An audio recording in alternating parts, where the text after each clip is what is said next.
welcome to the Cooper Tires Halftime Report. And if you're just joining us, first of all, where the heck have you been? And second of all, you have missed a great offensive display.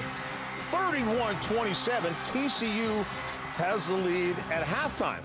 John Saunders, Danny Cannell, and Coach Mack Brown. And you look at this game, TCU coming off an important win last week. You wondered how they would bounce back in this game where a lot of teams would take a step backwards, but not so this time around. Are you surprised by all of the offense we've seen in this game? This game is about two of the best defenses in the Big 12. Oh, yeah? That's the amazing thing as you look at it, but it's about who's going to make the fewest mistakes in the second half, too many mistakes, and who can hit the deep ball, because they're stopping the run and they're forcing those two quarterbacks to throw deep, and it's working for both offenses right now. Bryce Petty said this is the first game all year he's been 100% healthy, and boy, is it showing on the field. 300 yards passing, 3 touchdowns, 0 interceptions. He looks really good. Problem is they can both hit the deep ball. It might be one of those, whoever has the ball last gets a chance to win this game. Now, everybody's eyes right now, of course, on that Final Four. How do you get to the Final Four?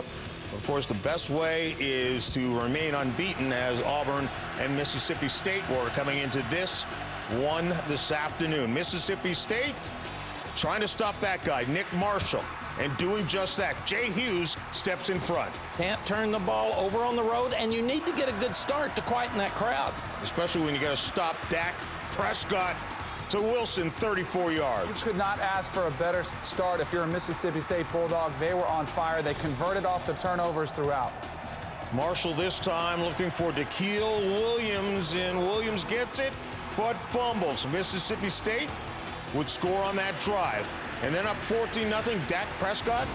Remind you of anyone? Yeah, I thought that was Tim Tebow. It's the same number, but he looks very much the same. He's in control of that ball game right now. Weather may be a huge factor in the second half.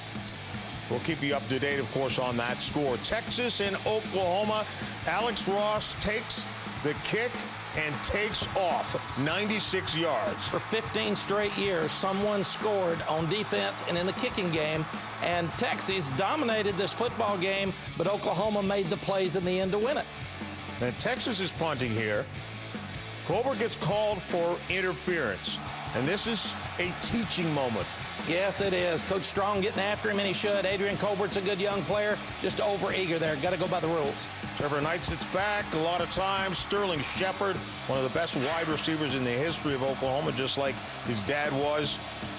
Here's a look at Trevor Knight. You see the safety in the middle of the field. He jumps to inside receiver, which leaves a small window on the outside. Trevor Knight anticipates it, drops it in there perfectly.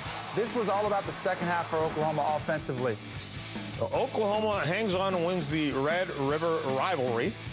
They go to 5-1. They're only lost to TCU, the team you're watching. And Oklahoma State now starting to separate from Kansas. 20-7 is the lead there. Oregon and UCLA in the Pac-12.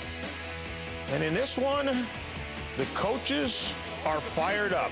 That's Jeff Albrecht, the defensive coordinator, and Jim Moore, the head coach. What's going on here on the sideline? Well, this could happen. A lot of emotion during the ball game, and obviously they've got a discussion there about something that they don't like. I'm sure Coach Moore said something about a play like this. And all of a sudden he said, "You think you can do better? You go coach them, coach." But that happens all the time. Makes him pay, drops it into Brown, 31 yards, and UCLA trailed. Greg Bryant goes in for 7 yards for Notre Dame against North Carolina in a game that was extremely tough, Danny. Yeah, this was a total trap game for Notre Dame. They're looking ahead towards Florida State. North Carolina came to play. Marquise Williams finds Quinshot Davis for the touchdown. But North Carolina is not going away quietly. Well, and they missed the 2 extra points that end up putting the game with 2 points behind here, but Larry Fedora got his guys ready to go. Michigan State and Purdue in the Big Ten. Connor Cook looking for Tony Lippett. 39 yards and a touchdown. Boy, Michigan State offensively really coming to their own. Connor Cook is thriving, Lippett on the outside, and then Jeremy Langford out of the backfield. They're just, they got to put this game away. They're letting Purdue hang around too much in this one. That's Nick Hill who takes that in, 24-17. Indeed, if you're going to impress the selection committee, you better win these games that you should win. Stick around. More to come on the Cooper Tires Halftime Report.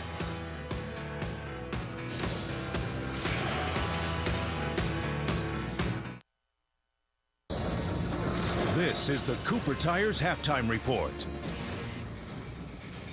Welcome. John Saunders here alongside Danny Cannell and Coach Mac Brown. Florida State, the #1 team in the nation. He used to play there. Some of his records are falling. Florida State tries to win for the 23rd consecutive time.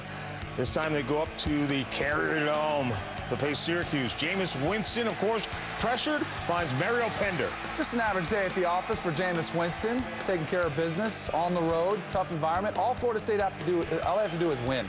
And then he shows his arm here, Coach, finding Nick O'Leary.